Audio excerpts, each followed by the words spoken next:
Hummus. Use the chickpeas that have no salt added. That way you can control how much salt you're going to add in. Drain the liquid. I wonder how many in a row I can toss in there. One. Apparently one. I suck. 2 tablespoons of tahini, 2 teaspoons of garlic, 3 tablespoons of lemon in here. So we get it all off the side. Just a pinch of salt, not a punch. A little bit of pepper. Add in just a little bit of that liquid from the can. I forgot my ice cube.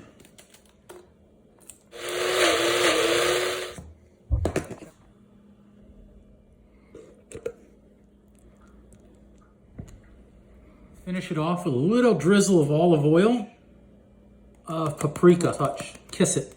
A delicious Mediterranean style hummus. Smells delicious, easy recipe, give this one a try. Fresh naan that I've brought together here, you can see it. It's rising, it's got just a few minutes left. Then I'm going to get that in my frying pan. I'm gonna have fresh naan with fresh hummus, a fantastic little snack.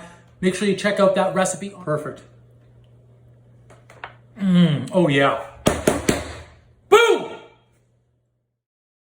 Fresh homemade naan. It's still warm, actually.